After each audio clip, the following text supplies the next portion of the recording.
4 votes in the affirmative. Senate Bill 584, having received the constitutional majority, is declared passed. Clerk, read next bill. Senate Bill 781, Offshore Wind Energy, State Goals and Procurement Promoting Offshore Wind Energy Resources Act. It's on third reading and final passage. Is there any debate? Madam Speaker. Gentleman from Anne Arundel. Thank you, Madam Speaker. I have an amendment at the desk, amendment number 113323. Amendment number 1. Move so much to be considered the reading of the amendment. So ordered. Thank you, Madam Speaker. Before I offer the amendment, will the floor leader please rise for a couple questions? Good afternoon. Floor Thank leader. you. Thank you, Madam Speaker. Thank you, and I appreciate you allowing me to offer this amendment on the Senate bill since it wasn't ready for the House bill. When I was looking at the bill, I noticed that PJM is in there quite often. Can you explain to me what PJM is and what they do? Sure. PJM is the Regional Transmission Organization. They are responsible for ensuring reliability across the 13 states. There's 13 states that are members. Maryland is one of the members. They ensure the reliability through the management of the capacity market. They manage the wholesale electricity market, the ancillary markets. They also manage transmission planning and development, which is why they're featured so heavily in the bill. They also are responsible for interconnection and a lot of the interconnection queues and those kinds of things. So the role that they play in this bill specifically is that the Public Service Commission will work with PJM because that partnership is really important in order to plan and coordinate the transmission that is getting studied and planned for in this bill. So they kind of oversee our grid amongst the 15 states, or however many 13, states. yeah. 13 states. Make sure that it's reliable, and then they're also looking into the future, I'm assuming, on how we're going to get our reliable energy sources in the future. Is that correct? They are responsible for the transmission and they're responsible for the capacity, which addresses the capacity market, addresses the reliability. That's right. They also manage the wholesale market and ancillary markets and other components of the electric system. And they conduct studies and reports. Sure, yeah, that's part of what they do. I ask because I've looked it up, and there's this study that in a report that just came out on February 23rd of 2023. I don't know if you've gotten a chance to take a look at this. I know this is really in your wheelhouse as far as I live for subject matter. Did you happen to take a look at it? I'm not sure the specific report you're talking about. Okay, I'm going to tell you what it says. It says,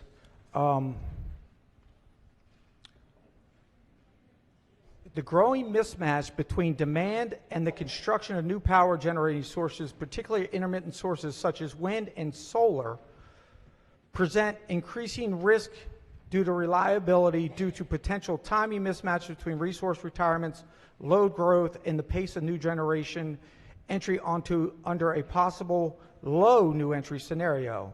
The growth rate of electricity demand is likely to continue and increase from electrification coupled with proliferation of high demand data centers in the region. On top of thermal generators are retiring at a rapid pace.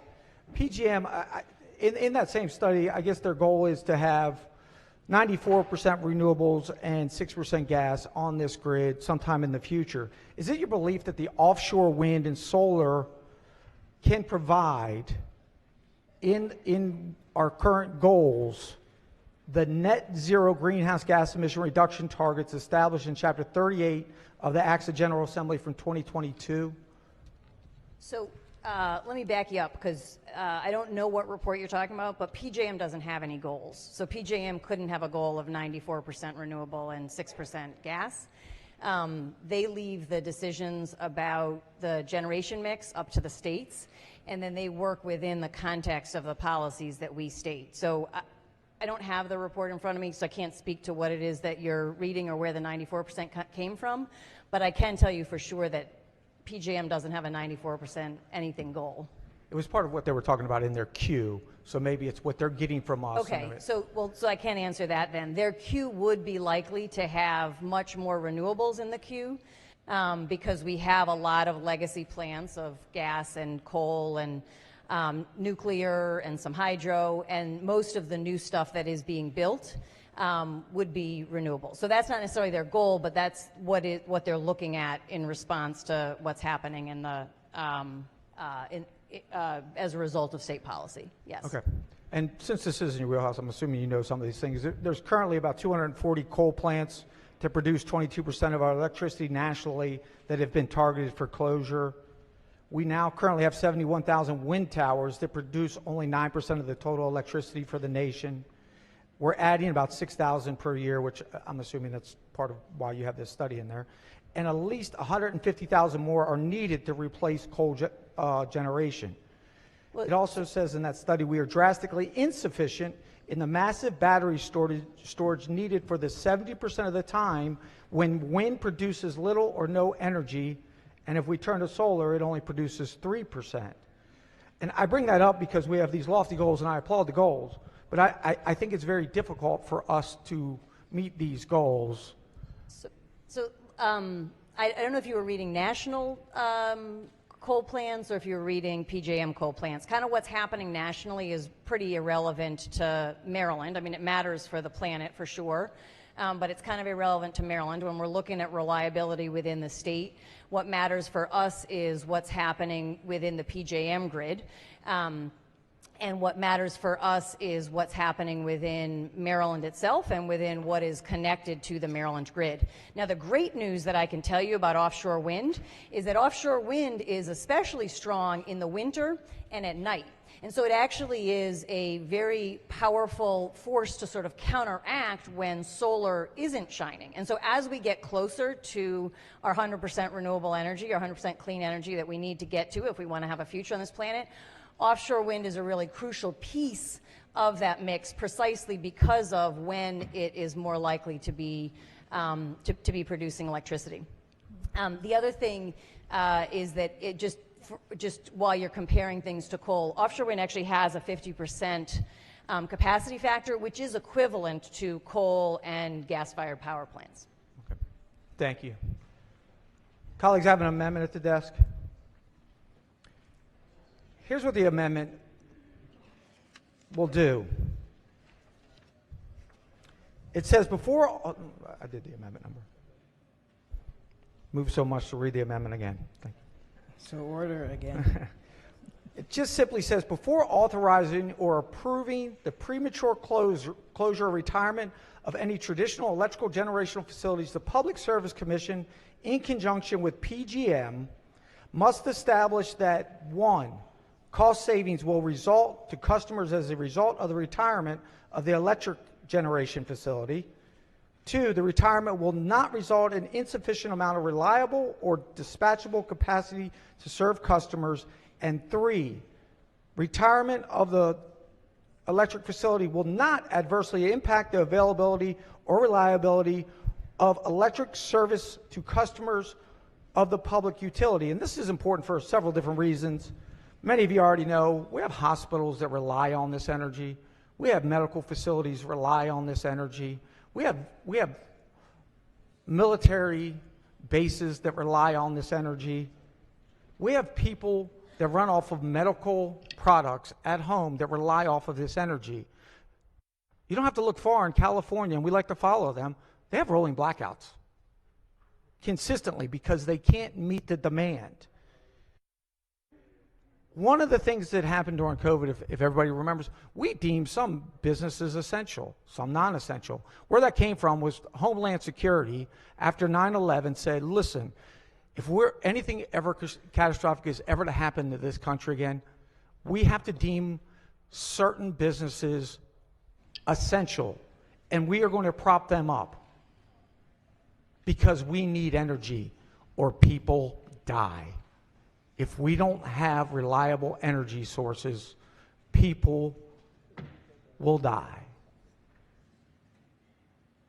All this bill is ensuring that we have reliable energy sources. If wind and solar provide that, God willing, we'll do it that way. This amendment is just allowing us to say, if it can't provide the energy we need, that we won't close down these power supply companies, traditional power supply companies. Lastly, here's what the bill does, or the amendment. It must also consider potential disruption of large areas of critical habitat, negative impacts on threatened or endangered wildlife stresses to local watershed and other ecological harms of similar nature. We debated this a little bit yesterday, and sure enough, another dolphin dead rolls up onto the beach in Ocean City. Coincidence? I don't know. With that, Madam Speaker, I push the amendment. Question for the House. Oh, I'm Madam- sorry, oh. floor leader. Sorry. Thank you, Madam Speaker. Couple things. There was a lot there. First, let me just start by saying thank you for highlighting the importance of health. One of the reasons to move this bill is because there are hundreds of people in Maryland dying every year, thousands of people across the country, and millions of people across the world dying every year from fossil fuel pollution. So in our concern about health and saving lives, this is a really important bill to shift to clean energy. Second, I'd like to talk about the amendment. I appreciate that you started by talking about PJM, because the reason I need to ask this body to reject this amendment is precisely because it is PJM and not the Public Service Commission who's responsible for commissioning and decommissioning electric generation. So you may know that in 1999, we deregulated our utilities, and in so doing, we moved the responsibility of the deregulation and the regulation and the capacity and the reliability from PSC to PJM. The amendment reads as though it was written for a state that has vertically integrated utilities.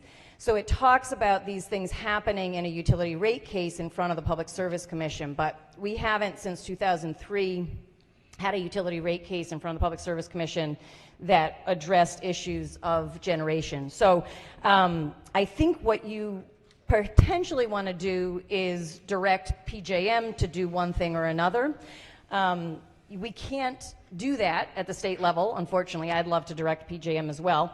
But this amendment is essentially unworkable because since 1999, we've had a deregulated market, and so the way this is written just doesn't fit with the way our state law is written. So for those reasons, Madam Speaker, I urge that we reject this amendment. On the amendment, all in favor signify by saying aye. Oppose? Roll call. Roll call. Madam Speaker.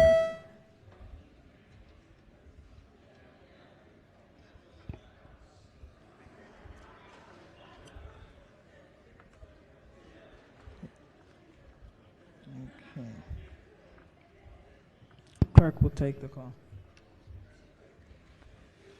The amendment fails. Senate Bill 781 is on Madam- third reading and final passage. Madam Speaker. You have an amendment?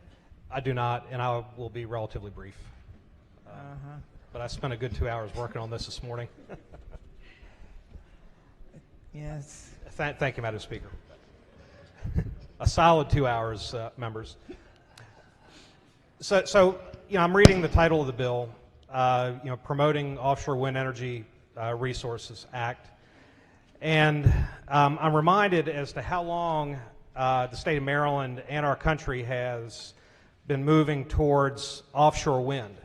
And the truth is, we've been at this since 2009, and we are still trying to promote offshore wind energy, and it begs the question, why is that? And I've got an article from the Associated Press from 2009, the then Secretary of Interior, Ken Salazar, talking about the creation of renewable energy zones to smooth development of offshore wind projects. And what I think he means when he says smooth development, he means go over all the rough spots, get rid of all the opposition, and do what we've got to do to make offshore wind happen. And of course, in the same article, they quote the U.S. Senator from Massachusetts, Edward M. Kennedy, who argued it would kill birds, endanger sea life, and imperil the area's tourism and fishing industries. That was an article from 2009, yet here we are today still talking about the efforts to promote offshore wind energy when we already know in 2009 what were the issues going to be. And have we worked for the past decade plus to resolve some of the emerging issues that were coming from these states and the Atlantic coasts as it relates to the wildlife? And we actually brought an amendment on the House floor yesterday on the same issue. In addition, in 2010, along with our governor at the time, Martin O'Malley, you'll remember some here when we established this, a smart from the start initiative to speed offshore wind energy development off the Atlantic coast.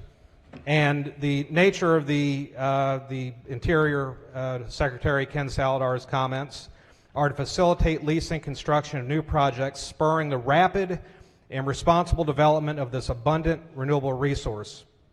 Well, I don't think anybody sitting here in 2023 would say that our then Obama Cabinet Secretary achieved the goal of rapid and responsible development of this abundant renewable resource. And the point that I'm trying to make to you is that in 2023, why do we not have offshore wind turbines? Well, the answer is that there's something amiss. And the legislature in Maryland and also in the United States, I think, is missing and or trying to gloss over some essential difficulties with putting offshore wind in place. One of those could be the ratepayer impact, the significant subsidies that come from the taxpayer, both federally and our state of Maryland, and the reliability component, because at the end of the day, this is not cheap energy. It's the most expensive form of energy and the least reliable, which means you don't actually displace reliable forms of energy by putting offshore wind off the coast of Ocean City. What you end up doing is having at good times some energy, but when you need it most, during, say, a summertime when there's hurricanes, and I assure you that these wind turbines will be shut down when that happens, and during the wintertime when we have nor'easters that are, you freeze these turbines, they don't operate at points where our state needs the energy most, and PJM needs that energy most. So to the maker of the amendment prior to mine comments here, I think he's on target here, that we have a multi-state consortium that has a responsibility to deliver energy in a multi-state fashion, a reliable fashion, and yet we're going to advance goals like this when we know we've got some difficulties. The other comment that I'll make about this is that there is currently in Congress conversations about the impact over whale deaths. And I know we didn't want to talk a great deal about it in committee, but let me just say this is an article from March 30th of this year where an amendment was introduced on the House floor. It was a 244 to 189 vote. There were Democrats that voted for this, that would require the Government Accountability Office to investigate the environmental review process for offshore wind projects carried out by BOEM, like my good colleague mentioned before, saying we've got this. Well, if we've got this, why are a bipartisan effort from our congressman actually saying, well, no, we don't have this. We need to research and investigate this. And it would also require the GAO to investigate the impacts or adverse effects that offshore wind development might have on whales and other marine life. In addition, there were 2 U.S. senators from New Jersey, which is where the last and most recent conflict is arising when it comes to whales and dolphins dying. Both Cory Booker and Bob Menendez of New Jersey called on in a letter to NOAA, who apparently has this, to release more information about the concerning recent uptick in humpback and North American right whale deaths. So I'm going to close, Madam Speaker, to say this, that we're passing a bill promoting offshore wind, and we've been talking about in this legislature for well over a decade promoting offshore wind, and yet here in Ocean City on the Eastern Shore, have we really sat down with the community and had a reasonable dialogue about what these impacts are going to be? Have we had a reasonable dialogue with the ratepayer about what the cost of energy is going to be? Have we talked about to the citizens of Maryland how much more difficult it'll be when we fully count on offshore wind to have reliable baseload energy without rolling blackouts and brownouts like California? I believe that we've not done that yet, and I think it does require some questionings before we actually start promoting additional massive increases to offshore wind. So, Madam Speaker, I appreciate you granting me the 4 or 5 minutes to talk on this. You might imagine from the Eastern Shore that this is an issue near and dear to my heart and people that I care a great deal about. But, we have in Maryland, each of our districts, people that you represent, both property owners and people that go to Ocean City to enjoy their summers and springs and falls and winters, and they don't go to the ocean to go see energy production in any fashion, whether it's a wind turbine or whether it's a oil drilling rig. They go to Ocean City to see the skyline, the shoreline, the vista, and until we see these things on out in the ocean, you can expect somebody like me to stand and oppose this on its basis, and that's what I'm doing here, and we'll be voting against the bill. Is there any further, Madam Speaker. floor leader? Thank you, Madam Speaker. I just do need to make sure that the body is aware, as you're preparing your hopefully green vote, that first of all, the Audubon Society is in support of this bill because any bird impacts can be mitigated, but the biggest cause of death for migratory birds is climate change. NOAA, we've discussed yesterday the technicalities of their role in protecting whales and the fact that they don't believe that the deaths have been related to offshore wind. The National Wildlife Federation and the National Aquarium, who work very hard on protecting marine wildlife, support this bill because they also know that the number one threat to marine wildlife and all wildlife is climate change. And increasingly, an increasing threat to human life is climate change and the pollution of fossil fuels. And so for that reason, we need to move with utmost urgency to a clean energy future, and this is an important part of that. I urge a green vote. Madam Speaker. Gentleman from Calvert. Thank you, Madam Speaker. I appreciate the opportunity here. This is, it's amazing when I hear these speeches about how urgent we must act because of climate change, and yet the one reliable power source that would solve the problem is not considered renewable in Maryland, and that's nuclear power.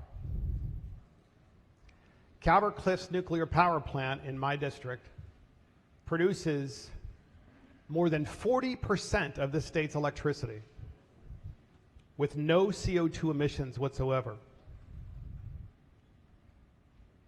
And if it were modernized and we put it in the renewable energy portfolio standard, then it could produce almost all of the state's renewable energy and all of its energy needs, period. In addition to that, we have Morgantown power plant that was shut down. It's a coal plant. It was shut down. It's in Charles County on the Potomac River right before you go over the Harry Nice Bridge into King George County, but it's on the Charles County side in Maryland. It's shut down. There's a grid, a massive grid that's already there. It's already built. That plant could be disassembled and a fraction of the land there could be used for nuclear power. Between those two plants, we could produce all of the green energy we needed in Maryland because the modern nuclear power plants use spent nuclear fuel to power nuclear power plants. There is literally zero waste and there's no CO2 emissions. In Calvert County, Calvert Cliffs is on 1,100 acres, and only about 110 of those acres consists of the plant itself. The other acreage, the other 1,000 acres, is preserved on the Chesapeake Bay. It's beautiful. It's a beautiful piece of property. The footprint required for the modern nukes is a fraction of the 110 acres that the power plant already uses, and the citizens of Calvert County support it. Imagine that.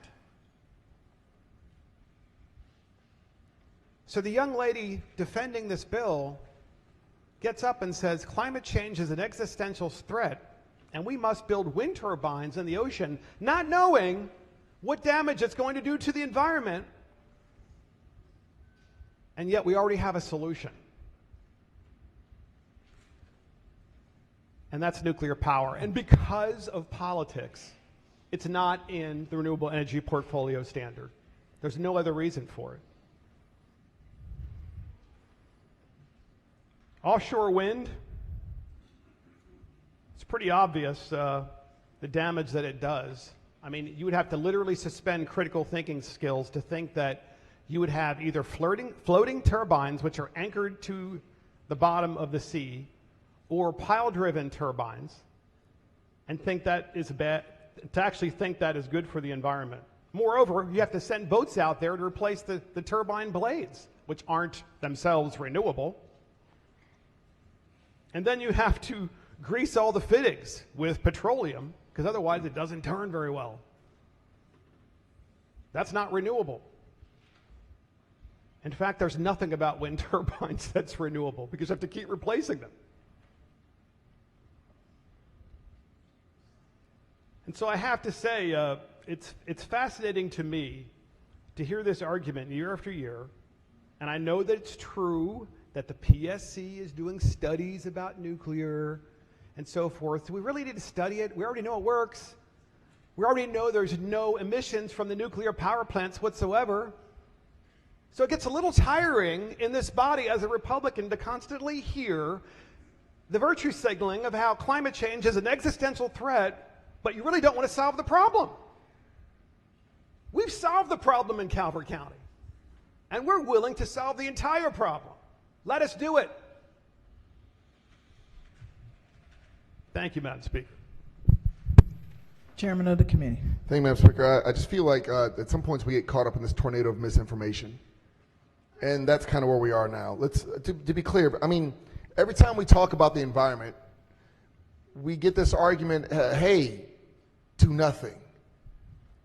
It's almost like, should we go back to wood-burning stoves and coal? Is that where it's at? I mean, the point about the future is moving forward. So we're arguing that, well, there are some downsides to wind turbines.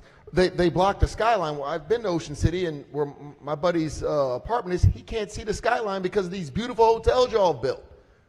I don't know what that skyline is, but I do understand that the goal was to put them 11 miles out. We talk about Morgantown and coal. Yeah, natural gas priced out coal. That's why the coal plant in my town stopped. We can't pretend that the future is coal. We can't pretend that the future is gas. We know where the future lies. Are we going to invest in it? And when we talk about nuclear, I mean, we worked on this bill last year, the Climate Solutions Now, to put that in for the next 40 years, including small modular nuclear facilities. They're not going to be as large as Calvert Cliffs, but they will be dependable, and they will be hopefully that go-between because it is a non-emitting energy source. Please don't say we're not doing these things, because we are. But we're also doing windmills. We're also promoting solar. We're going to cover all of the bases, but what we're not going to do is step backward into the old days of burning coal. Okay, yeah, we've got it, but we don't have a lot of it. We don't have a lot of these resources, these natural resources. So we have to move forward. It's just every time we talk about the environment, we get all this, no, do nothing. Stop it. Stop thinking, let's just go back to what my grandparents did. Well, some of us don't call that the good old days anyway, because it wasn't. But more importantly, we've got to move forward. This is what our body does. We look, we lay it all out and say, this is the path. If you don't believe solar is advanced, some of those folks, like the chair of E&T, remember the solar watches or the solar calculators. The moment you covered them up, what happened? They shut off. Look where we are now. Look at how far we've gone from an Apple E2 and the 486 computers to where we are now. You can carry one of those on your wrist. Investing in technology is the only way to advance technology. We are investing in this technology. The complaints that you brought up will be addressed because we're going to invest in that. The NEPA study will look at everything that we were arguing on this floor about protecting wildlife, but what we will not do is stand still. Teddy Roosevelt said that the best thing you can do is the right thing. The second best thing you can do is the wrong thing, but the worst thing you can do is nothing. Let's not do nothing. Please support this bill.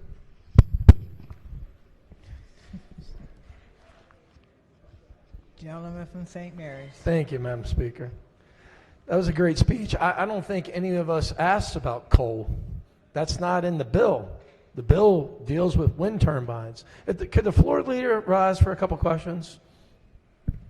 Floor Yes. leader. Yeah, I'm under the impression, and I saw a news article, that these wind towers are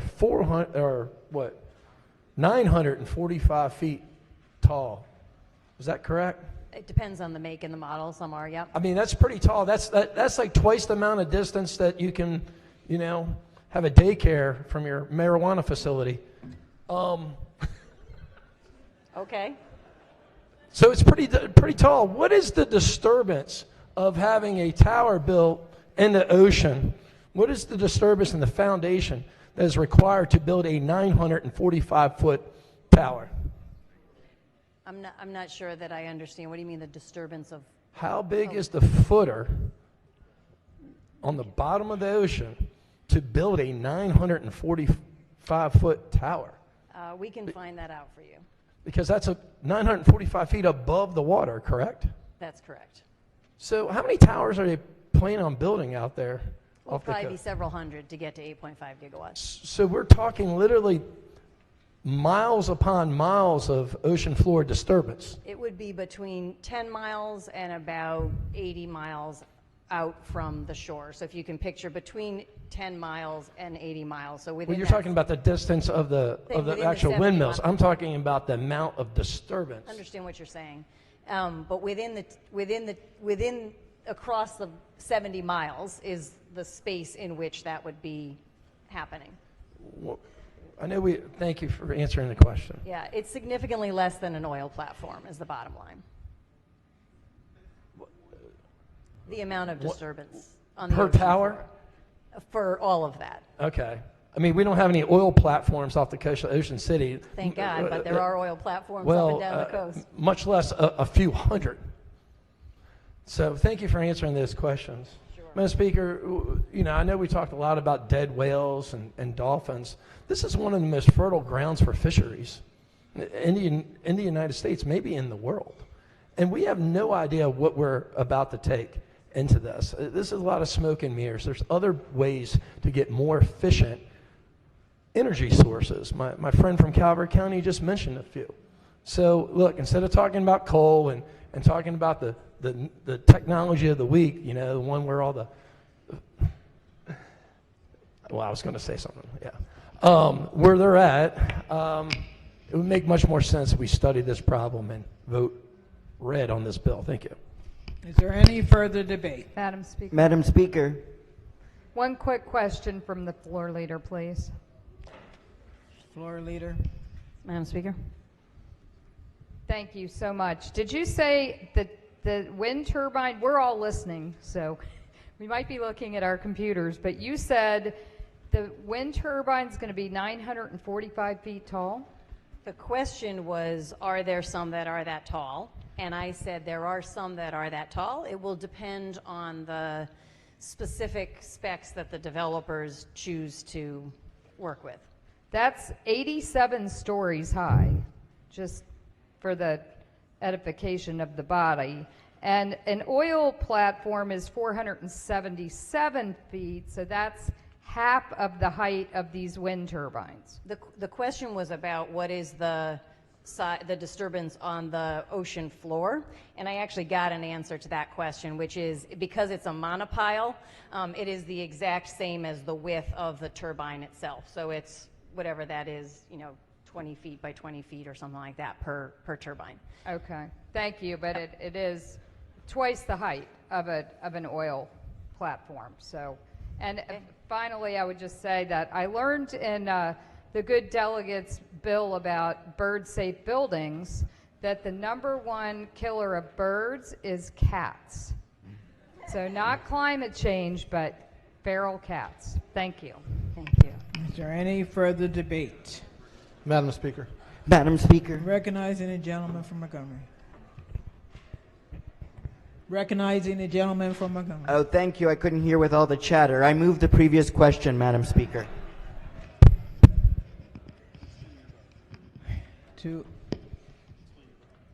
To explain your vote? There's no vote.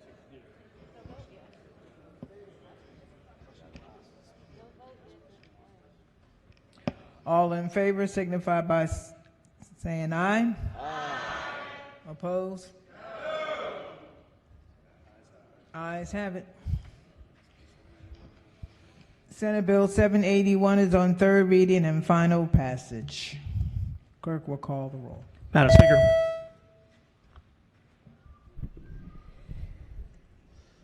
Has everyone recorded their vote? Does anyone care to change their vote Madam Speaker. or explain their vote? Yes, gentleman from East Central. Thank you, Madam Speaker. I'd like to explain my red vote and correct whenever there's something stated on the floor that's incorrect. I think it's important that we correct it for the record. So it was incorrectly stated as to the amount of disturbance from the monopole. So from what I have from U.S. Wind, the monopole diameter is anywhere from 26 to 39 feet. However, U.S. Wind intends to include scour protection in the form of rock around the base of the monopole, an area approximately 3 times the diameter of the foundation. So there's a quarter acre of a disturbance to the ocean floor for every turbine that's out there. So that's my reason for voting red on this, and there's many more, and thank you for the opportunity. Clerk will take the call. There being 100 votes in the affirmative, Senate Bill 781, having received the constitutional majority, is declared passed.